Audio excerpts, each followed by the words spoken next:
now I'm gonna show you how to do the cracked glass using clear embossing powder. Now we're gonna take Versamark ink and I'm going to ink this up. You can also use embossing ink to do this. I'm going to use the back side of my cutting mat.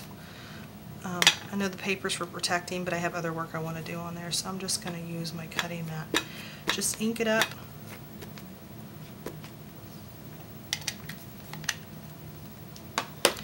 Now one tool you're going to need for sure, you need some tweezers. Because this is going to get really hot really fast. So let me pull this to the side.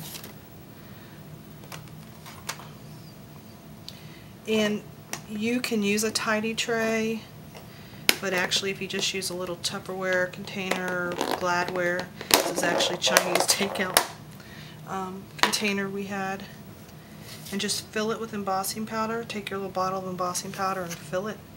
It actually will work easier. So you have here,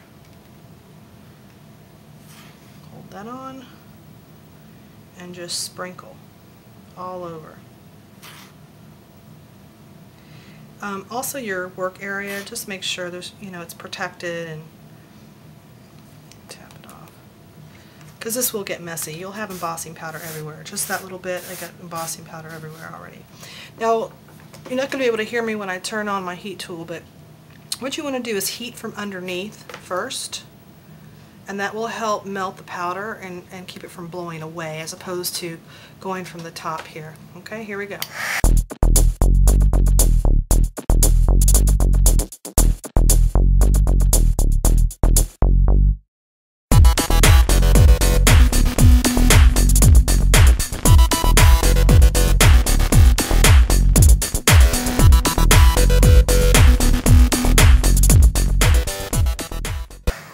Okay, that's our first round.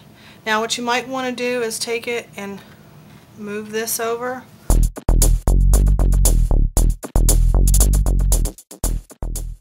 And get where your tweezers were at.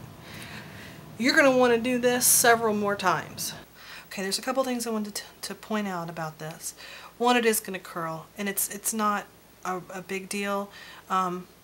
If you try to heat evenly from the bottom to the top, it'll curl one way if you heat from the bottom. It curls the other way if you heat from the top, and it's just because it's causing the paper fibers to expand and contract. By the time we get done putting a thick layer of embossing powder on here, and certainly by the time we adhere it, it's going to lay flat and it's going to be fine.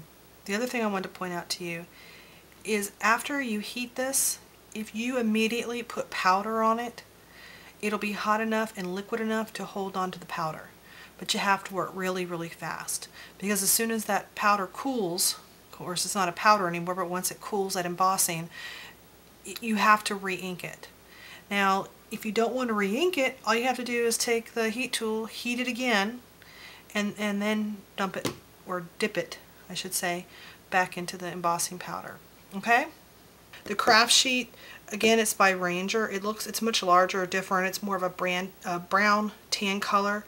This is an older, but it's non-stick, non-porous, and heat resistant, which is perfect. And at the end, I'll show you a little fun trick you can do with this.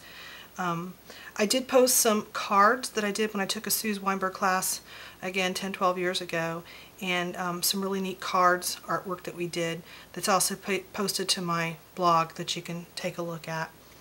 Okay, again, I need my tweezers so I don't get burned, and here we go.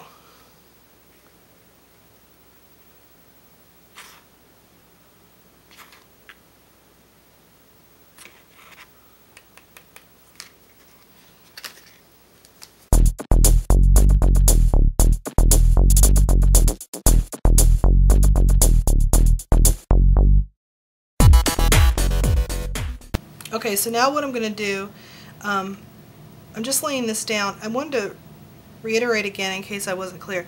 The reason I'm doing this underneath is just that initial blast of air has a tendency to blow some of the powder off, and I just want to limit that, because the more powder that blows off, the longer the process is going to take. This is where the craft sheet can come in handy, because you can set it down.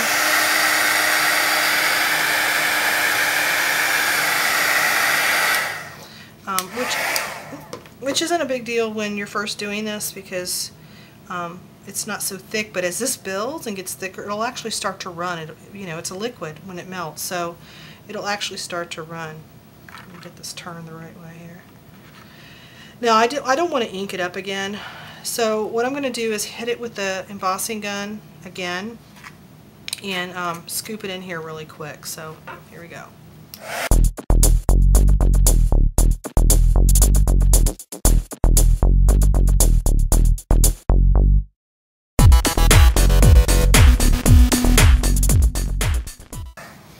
Okay, you noticed I only did half that time. I did that for two reasons.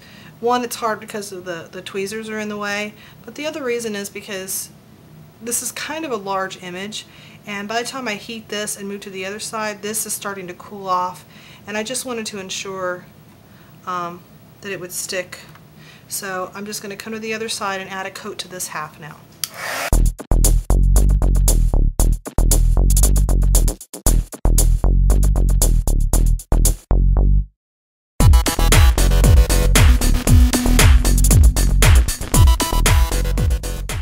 Okay, now I don't know if you can see it through the camera, but it's already starting to thicken up quite a bit and become runny.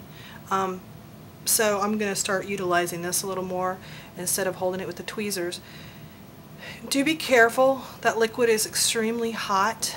If it starts to run or drip, just make sure your skin's not in the way because it will burn. Also, just make sure your tabletop is protected. You don't want to, have a nice dining table or office table that you're working at and, damage it heat-wise. The other thing is not to worry about the tweezers. When you melt this, yes, it'll leave an imprint of the tweezers, but you can turn it. You can, when you put it down and you hit it with the heat, it'll be fine. It'll melt right in. So I'm just going to add some heat to it again so I can add the powder and it'll stick. Here we go.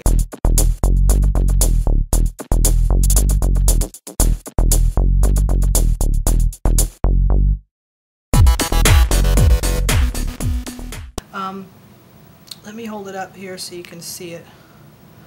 Okay, see how shiny it's getting, how glass-like it's getting? I think I want to do another couple. It's, the thicker, I don't want to say the thicker the better, because there's always a point of, it just being ridiculous, I guess. If it's too thick, then you might have difficulty breaking it. But also you need it thick enough that there's something to break. If it's thin, and if it's too thin, it'll actually flake instead of break, and that's just not as nice technique, I don't think, unless that's what you're going for. But for the cracked glass, you want it to look like glass that has been cracked. So, thicken it up a bit. So I'm going to keep going here for a couple more times.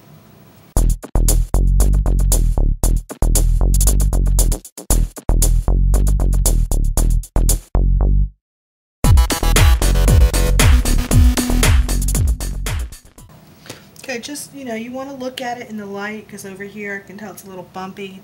I need to hit it again with some heat.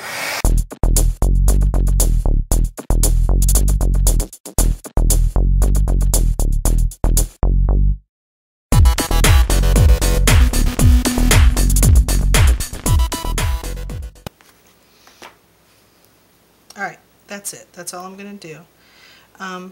You may have noticed that last time I didn't heat from underneath and there was a ton of powder that started blowing everywhere. Heating underneath is just the best way, because otherwise you just have that fine grit all over the place, which personally drives me nuts. But okay, so we have that. Now there's a couple things we could do here. I kind of want to show you a little extra than what we did for those of you that are close to my heart consultants and were at the virtual convention. A little fun. I mentioned adding gold embossing powder along the edges.